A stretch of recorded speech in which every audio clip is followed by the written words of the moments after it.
नाम मैं पंखुड़ी आचार्य। आज सभी लोगों को मैं बता रही हूँ एक ऐसी उपाय जिससे आप लोगों को होली मनाने में सुविधा होगी। तो होली का दिन कुछ ऐसा योग बन रहा है जिससे आप अगर सभी राशि वाले को ऐसे अगर करते हैं, होली रंग खेलते हैं, तो आपको परेशानी में जा सकते हैं। इसके लिए आपको जो है 2 मार्च का पूर्णिमा शाम को लग रहा है और शाम को 2 मार्च को पूर्णिमा लगने के कारण 3 मार्च का होलिकाष्टक के दिन आपको ग्रहण है, जो चंद्र ग्रहण है, और वो 3 मार्च को शाम को चंद्र ग्रहण लगेगा। और इस परिस्थिति में जैसे कि 12 घंटे पहले किसी भी ग्रहण का सूतक लग जाता है और सूतक में कोई भी शुभ कार्य करना वर्जित है और कोई भी शुभ रंग लगाना वर्जित है। और हमारे सनातन धर्मों में होली एक शुभ और महत्वपूर्ण त्यौहार है और इस दिन इंसान बहुत ही खुशी का माहौल रहता है। बहुत ही इंसान होली में एक जगह से दूसरे जगह जाते हैं ये सोच करके कि होली का जो शुभ त्यौहार है उसको मनाया जाए, लेकिन आप लोगों को ये पता नहीं है कि होली का त्यौहार मातम में भी बदल सकता है, क्योंकि ये अशुभ चरण जो है सो आप लोगों का ये रंग अशुभ प्रभाव भी डालेगा।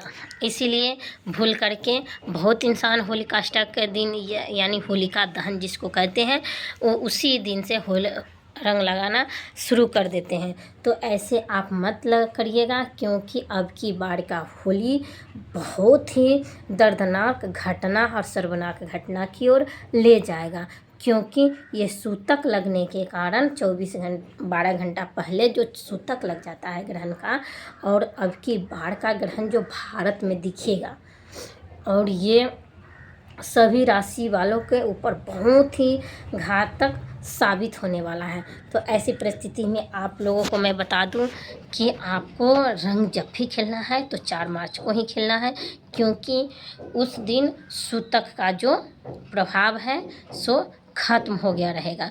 क्योंकि ये 20 मिनट का जो ग्रहण है, 20 मिनट कुछ सेकेंड का जो ग्रहण है, और ये 3 मार्च को शाम 6:48 के बाद ये ख़त्म हो जाएगा।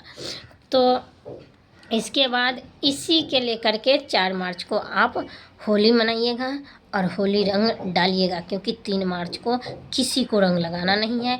अपने अपने घरों में रहिएगा, घर से बाहर मत जाइएगा और कोई भी शुभ काम मत कीजिएगा। और हो सके तो जितना हो सके उतना आप श्री सूक्त और राधा कृष्ण का पाठ जरूर कीजिएगा, क्योंकि इसमें किया हुआ हर दान, हर उपाय एक वरदान साबित होता है। अगर आप लोगों को अपना भला चाहिए, आप लोग अपना स्वस्थ जीवन चाहिए, आप लोगों को हमेशा लक्ष्मी की कामना हो, लक्ष्मी की अस्थाई वास हो, तो 3 मार्च के दिन जब ग्रहण लग जाए उसके अंतराल में, यानी कि 20 मिनट का जो ग्रहण है उसके अंतराल में जितना देर ग्रहण रहेगा उतना देर हो सके तो आप श्री सूक्त और कनकधारा स्तोत्र का पाठ करते रहिएगा। और उम्मीद है और मैं ये दावे के साथ कह सकती हूँ कि आपके घर में धन्य धान्य की वृद्धि होगी, आपको कभी भी पैसों की तंगी महसूस नहीं होगी। मैं ये उपाय करके आप लोगों को मैं बताई हूँ, क्योंकि बहुत ही कारगर और बहुत ही असरदार ये ग्रहण का उपाय, कोई टोटका किया हुआ उपाय, कोई धन प्राप्ति में किया गया उपाय आपको वरदान साबित होगा। आज हम बताएंगे कि ग्रहण के दिन कौन सा उपाय कर लेने से दुश्मन हमेशा सदा के लिए समाप्त हो जाएंगे। समझ गए? तो आपको अगर रोग मुक्ति का निवारण चाहते हैं तो आप ग्रहण के दिन आप जितना देर तक ग्रहण लगे उतना देर तक कहीं भी मंदिर में नहीं जाना है, मंदिर के अंदर प्रवेश नहीं करना है, लेकिन बाहर हमेशा आपको महामृत्युंजय जप हमेशा करते रहना है जितना देर तक ग्रहण रहेगा। उसके बाद आप ग्रहण का जो छूत होता है वो मिटाइएगा। अगर रोग मुक्ति चाहते हैं तो। अगर रोग मुक्ति नहीं चाहते हैं, धन्य चाहते हैं, तो श्री सूक्त और कनकधारा स्तोत्र का पाठ करिए। शत्रु मुक्ति अगर चाहते हैं तो आप हनुमान जी के शत्रुनाशक मंत्र का उच्चारण ग्रहण, जितना देर तक ग्रहण रहेगा आप उतना देर तक करते रहिएगा। किन किन को शत्रुनाशक स्तोत्र नहीं आता है हनुमान जी का जो है सो वो आप कमेंट में बताइएगा, हम शत्रुनाशक स्तोत्र आपको डाल देंगे।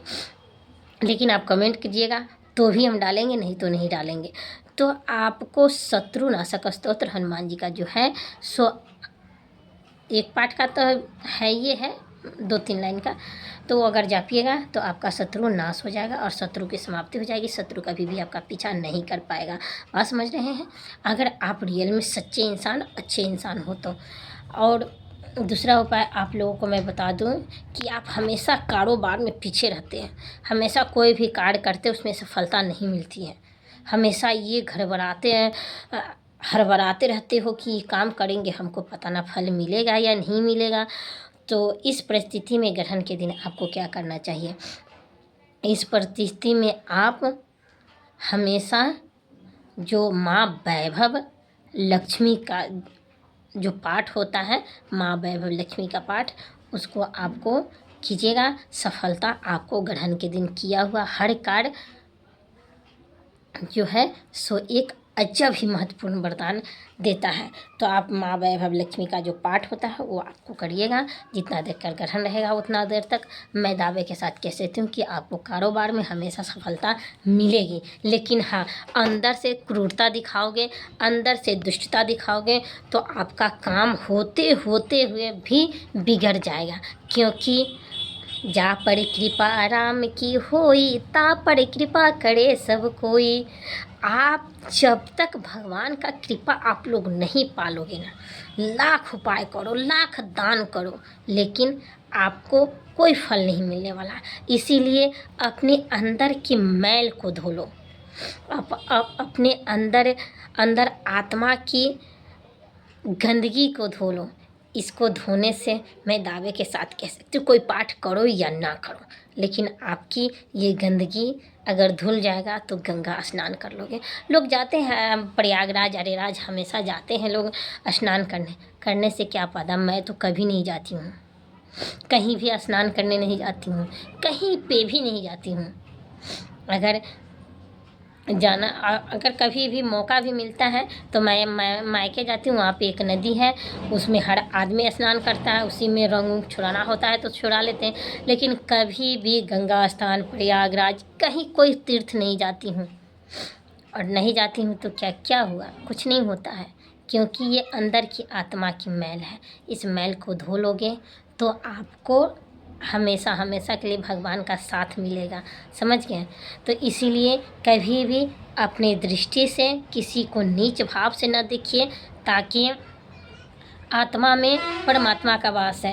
एक दिन प्रहलाद ने पूछा कि प्रभु आप रहते कहाँ हो? आप कहाँ रहते हो? विष्णु भगवान ने बोला कि ना मैं तीर्थे, ना मैं, श्लोक है गीता में, वो मैं आपको पढ़ा। तो भगवान बोले कि मैं न तीर्थ में रहता हूँ, न मैं गंगा में रहता हूँ, और ना मैं पर्वत पे रहता हूँ, और ना ही मैं किसी मंदिर में रहता हूँ। मैं सिर्फ इंसान की आत्मा में रहता हूँ। तो किसी को परखने में रत्ती भर भी देर मत कीजिएगा। क्या पता किसके मुंह से भगवान कौन सा शब्द निकलवा देंगे, ये जानना मुश्किल है। क्योंकि ये आवाज़ जो अभी हम बोल रहे हैं ये भगवान का ही देन है, जो हम आपके सामने ये वीडियो ला रहे हैं। अगर भगवान चाहेंगे तो रत्ती भर में ये वीडियो नहीं पहुंच पाएगा और अंदर आत्मा से प्राण निकल जाएगा। तो ये शरीर जो है सो नाशवान है, इस पर क्रूरता करना क्यों, और इस पर घमंड करना है क्यों? नहीं करना चाहिए, क्योंकि ये कब किसके अंदर से निकल जाएगा कोई नहीं जानता है। इसीलिए ये शरीर मिट्टी का है और मिट्टी में विलीन हो जाएगा। इसीलिए आप कभी भी घमंड मत दिखाइएगा। हाँ, आपसे कोई अगर दुश्मनी चाहता हो, आपको अगर नीचता दिखाता हो, तो भगवान गीता में वीडियो बड़ा हो रहा है, लेकिन आप लोगों को बता दूं कि भगवान श्री कृष्ण गीता में कहे हुए हैं कि जिस रिश्ते में आपके इज्जत ना मिले, आपको सम्मान ना मिले, जिस रिश्ते में आपको हमेशा नीचा दिखाया गया हो, उस रिश्ते को छोड़कर आगे बढ़ जाना ही निश्चित होता है। लेकिन उसके प्रति कठोरता और घमंड की भावना नहीं होनी चाहिए। बस उसको छोड़ दो कि हाँ, उनसे आपके अंदर आत्मा का जो भगवान है उसको ठेस पहुंच रहा है, वो इंसान आपको इज्जत नहीं कर रहा है, वैसे इंसान से आप दूरी बना लो, कह दो कि हम आपसे दूरी बना लें, आप मेरा कोई नहीं है। तो ऐसे में आपको पाप नहीं लगेगा, मैं कह रही हूँ, क्योंकि श्री कृष्ण कहते हैं ऐसे रिश्तों के बीच में बंधने से अच्छा है कि आप परमात्मा के हो जाओ।